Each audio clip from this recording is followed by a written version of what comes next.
মাদারীপুরের একটি কাভার্ড ভ্যানের চাপায় ঘটনাস্থলে ৩ জন ভ্যান আরোহী নিহত হয়েছেন। এই ঘটনায় গুরুতর আহত হয়েছেন আরও একজন। অলৌকিকভাবে বেঁচে যায় নিহতের সাথে থাকা শিশুটি। মঙ্গলবার সকাল 11:30টার দিকে ঢাকা বরিশাল মহাসড়কে জেলা মোস্তফাপুর ইউনিয়নে তাঁতিবাড়ি এলাকায় এ দুর্ঘটনা ঘটে।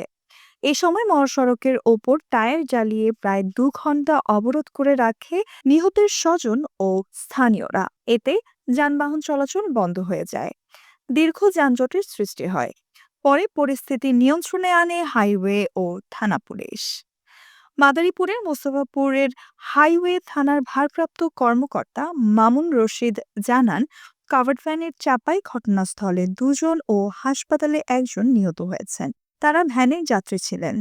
এই ঘটনায় ভ্যান চালক আহত অবস্থায় হাসপাতালে ভর্তি আছেন। কাভার্ড ভ্যানটি পালিয়ে যাওয়ায় এখনো শনাক্ত করা সম্ভব হয়নি। তবে দ্রুত ঘাতক কাভার্ড ভ্যানটিকে শনাক্ত করে আইনগত ব্যবস্থা নেওয়া হবে।